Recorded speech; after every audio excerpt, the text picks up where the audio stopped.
안녕하십니까. 4월 5일 화요일 말씀 묵상 함께 시작하겠습니다.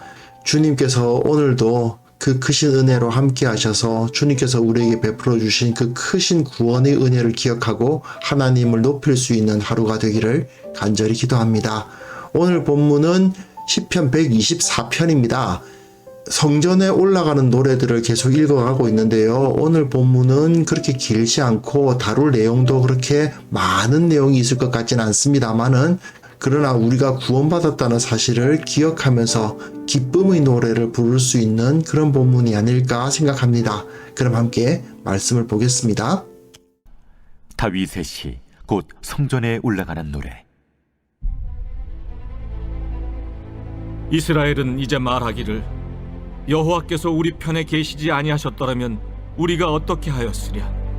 사람들이 우리를 치러 일어날 때 여호와께서 우리 편에 계시지 아니하셨더라면 그때 그들의 노여움이 우리에게 맹렬하여 우리를 산채로 삼켰을 것이며 그때 물이 우리를 휩쓸며 시내가 우리 영혼을 삼켰을 것이며 그때 넘치는 물이 우리 영혼을 삼켰을 것이라 할 것이로다.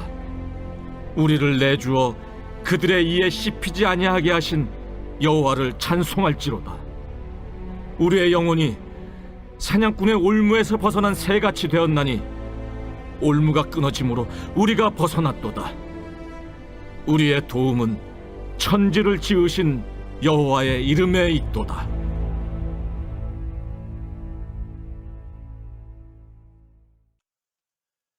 성전에 올라가는 노래들을 읽어가고 있습니다. 시편 120편부터 134편까지의 내용인데요. 이것이 내용상 하나로 이어져 있는 것으로 해석하는 입장이 있을 수 있고 또 하나하나를 다 따로따로 떼어서 해석하는 방법이 있을 수 있겠죠. 그런데 제가 보기에는 이것을 하나로 이어서 읽어보는 것이 시편의 내용을 이해하는 데 많은 도움이 되지 않을까 생각합니다. 이것이 옳다 그르다 하는 것이 아니고요. 이렇게 하나 연결된 것으로 읽어가는 방식도 상당히 유익한 것 같다 하는 말씀입니다. 어제 다룬 123편에서는 하나님의 임재를 구하고 그 앞에 예배자들이 마음에 쌓여져 있는 그 아픔을 내어놓는 모습을 볼 수 있었습니다. 즉 예배가 시작되는 것을 볼 수 있었죠. 이제 오늘부터는 그 예배 가운데서 주님을 찬양하는, 주님을 기억하는 노래들이 이어지고 있다고 생각할 수 있겠거든요. 그렇다면 오늘 본문이 이 예배 가운데 사용된 본문이었다는 것을 생각했을 때에 이 내용이 무엇을 나타내고 있는 것인지를 해석이 가능합니다. 바로 그 이스라엘 백성들에게 베풀어 주신 하나님께서 그 조상들에게 베풀어 주신 은혜를 기억하는 것이죠. 그 조상들에게 베풀어 주신 은혜를 기억한다는 말은 또한 기록된 하나님의 말씀, 율법과 역사서들을 기억한다는 의미가 될 수도 있거든요.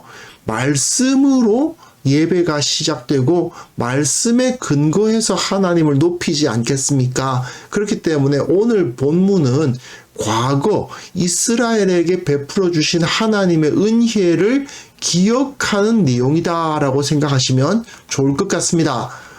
본문 보시면요. 이스라엘은 이제 말하기를 여호와께서 우리 편에 계시지 아니하셨더라면 우리가 어떻게 하였으랴. 여호와께서 우리 편에 계시지 아니하셨더라면 여호와께서 우리 편이시다라는 것을 선언하는 거죠. 그런데 하나님이 만약에 우리 편이 아니셨다면 어떻게 됐을까라는 이런 말을 통해서 하나님의 은혜를 기억하거든요.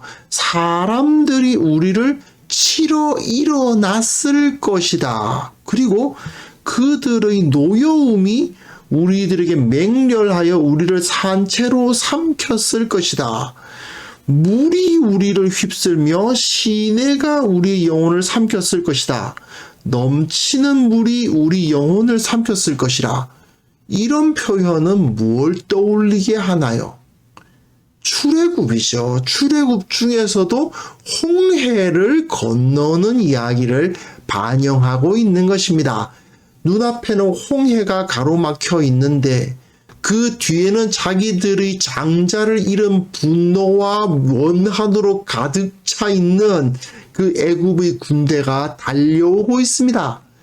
앞으로 나아갈 수도 없고 도망갈 수도 없는 그런 상황, 완전히 홍해와 군대 사이에서 샌드위치가 돼가지고 죽음을 기다릴 수밖에 없는 상황, 그 상황을 이 이스라엘은 떠올리면서 노래하고 있는 것이죠. 그 상황에서 우리가 어떻게 하였으랴?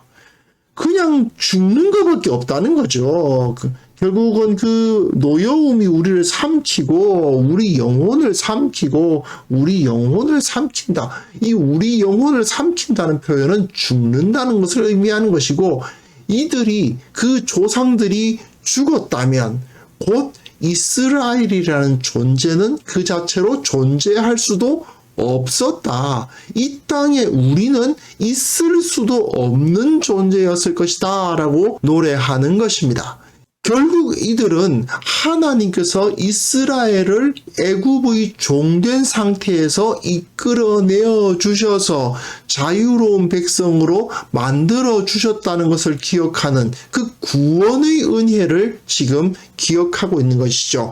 예배 가운데 들어가서 하나님의 임재를 구하고 자기 속에 있었던 그 마음의 많은 멸시들, 그 마음의 많은 아픔들을 다 하나님 앞에 내어놓았습니다. 그러면서 이제 처음으로 기억하는 것.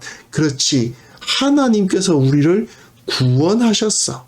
하나님께서 우리를 저 종되었던 자리에서 구원하셨고 우리를 자유민을 만들어 주셨어. 이것을 기억하는 것으로, 하나님의 은혜를 기억하는 것으로 예배가 시작된다고 보시면 되겠습니다. 그리고 그 다음 본문에 보시면요, 6절부터 8절 내용에 우리를 내주어 그들의 이에 씹히지 아니하게 하신 여호와, 아주 표현이 잔인하다고 할 정도죠. 그 큰 두려움을 표현하기 위해서 맹수가 그 먹잇감을 잡아서 먹는 그림을 그려주면서 우리가 그런 상태 가운데 있었다라는 것을 말하는 것입니다. 하지만 여호와 하나님이 우리를 구원해 주셨다. 그러면서 우리의 영혼이 사냥꾼의 올무에서 벗어난 새같이 되었다. 맹수에게 잡혀서 잡아먹히기 일보 직전에 있었던 그런 가축과 같고, 사냥꾼의 올무에 걸려서 죽을 날만 기다리고 있는 새와 같은 그러한 상황이 바로 애굽에 의해 종되었던 이스라엘의 모습이었으며, 출애굽한 이후에 홍해와 군대 사이에 끼인 상태로 있었던 그들의 모습이었고, 또한 지금 우리가 살아가고 있는 이 현실 가운데, 이 죄악으로 가득한 현실 가운데 수많은 악인들과 하나님을 공격하는 자들 사이에서 살아가고 있는 이 상황 가운데에 있는 우리들의 모습이 바로 이런 상황이다라는 거죠. 하지만 하나님은 어떻게 하셨습니까? 씹히지 아니하게 하시고 벗어나게 하시고 올무를 끊으시고 벗어나게 하시고, 그래서 천지를 지으신 여호와의 이름이 우리의 도움이 되셨다라고 선포하고 있습니다. 결국 우리는 자유를 얻었다. 애굽의 군대, 홍해의 물결, 맹수의 이빨과도 같고 사냥꾼의 올무와도 같은 우리를 죽음으로 이끄는 그 모든 것으로부터 우리는 자유롭게 되었다. 자, 너희들 홍해 이야기 알고 있지? 그 엄청난 기적이 우리 하나님에 의해서 이루어졌다. 바로 그 하나님이 나를 도우신다. 우리를 도우신다. 하나님께서 우리를 승리하게 하신다라고 선언하고 있는 것입니다. 우리 그리스도인들은 무엇을 기억하게 되나요?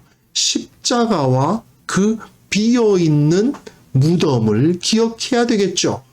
사람이 죽어도 다시 살아나는 역사, 죽음을 이기시고 죄와 죽음의 권세를 파괴하시고 우리들에게 그 영원한 생명을 약속해 주신 예수 그리스도의 능력이 우리 가운데 있다는 것을 기억하기 때문에 우리는 이 세상에서 살아가면서 그 어떠한 위협도 우리를 넘어뜨릴 수 없다. 그 어떠한 힘도 우리를 올가맬 수 없다라는 것을 확인할 수 있습니다.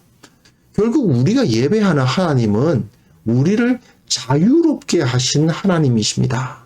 이스라엘을 애굽의 종노릇에서 해방시키신 하나님은 또한 우리를 죄와 죽음의 노예 상태에서 벗어나게 하셨습니다. 그리고 이 세상에서 진정한 자유를 얻게 하셨죠.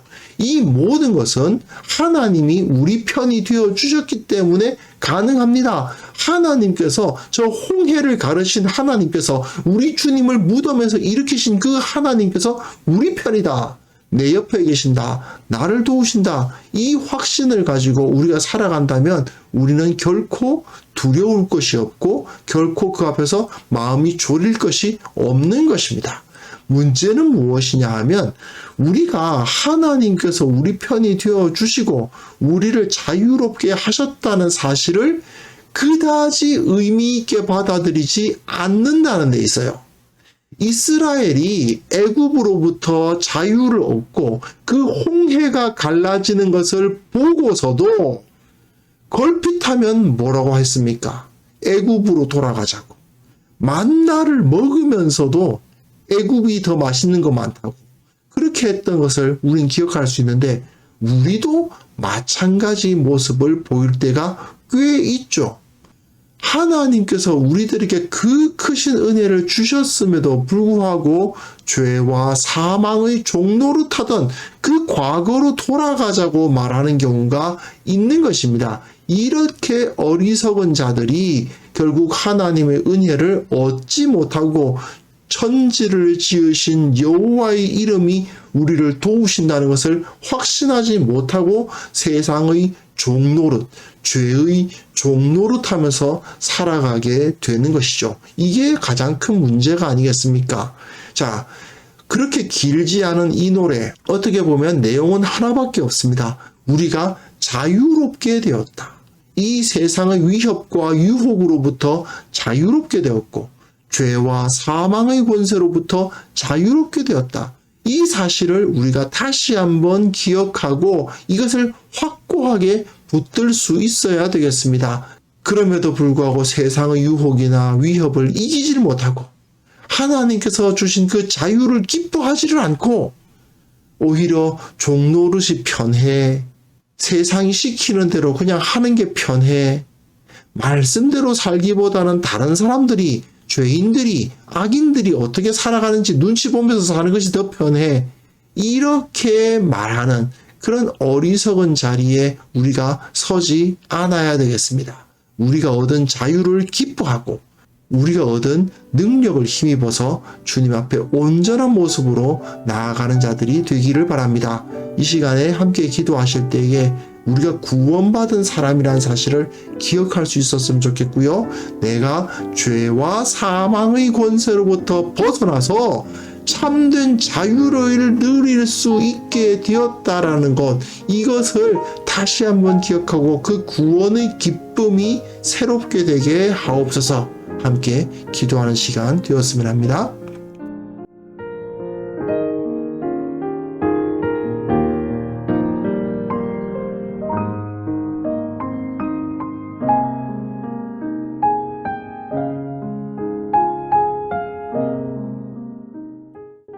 거룩하신 하나님 아버지, 주님께서 우리들에게 그 구원의 은혜를 베풀어 주셨는데 이를 기억하지 못하고 죄와 사망의 권세 밑에서 종노릇하던 버릇이 아직까지도 남아서 주님의 그 자유, 구원의 기쁨을 누리지 못하고 있지는 않은지 다시 한번 바라보게 도와주시고 철저하게 반성할 수 있도록 도와주시고 구원받은 자답게, 그리스도인답게 이 세상을 살아갈 수 있도록 도와주옵소서.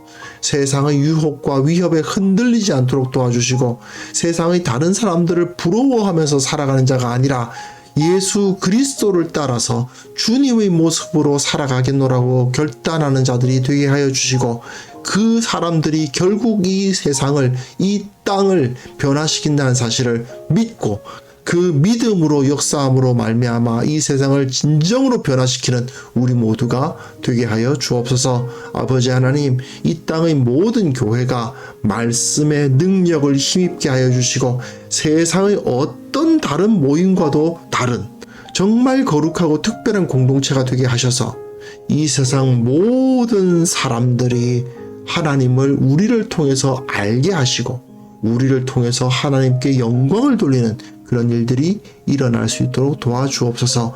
하나님 아버지, 오늘 하루도 우리의 영적 전투 가운데 함께 하여 주시고 두려워하지 않도록 도와주시고 승리하게 하여 주옵소서. 힘든 일 있는 사람들이 있습니까? 주께서 도와주옵소서. 두려워하는 자들 있습니까? 그 마음을 단단하게 하옵소서. 결국은 주님께서 승리하신다. 결국은 하나님께서 모든 것을 바로 잡으신다는 사실을 믿고 온전히 주님만 바라보고 오늘 하루 우리에게 주어진 이 삶을 살아갈 수 있는 우리 모두가 되게 하여 주옵소서. 예수 그리스도의 이름으로 기도합니다. 아멘.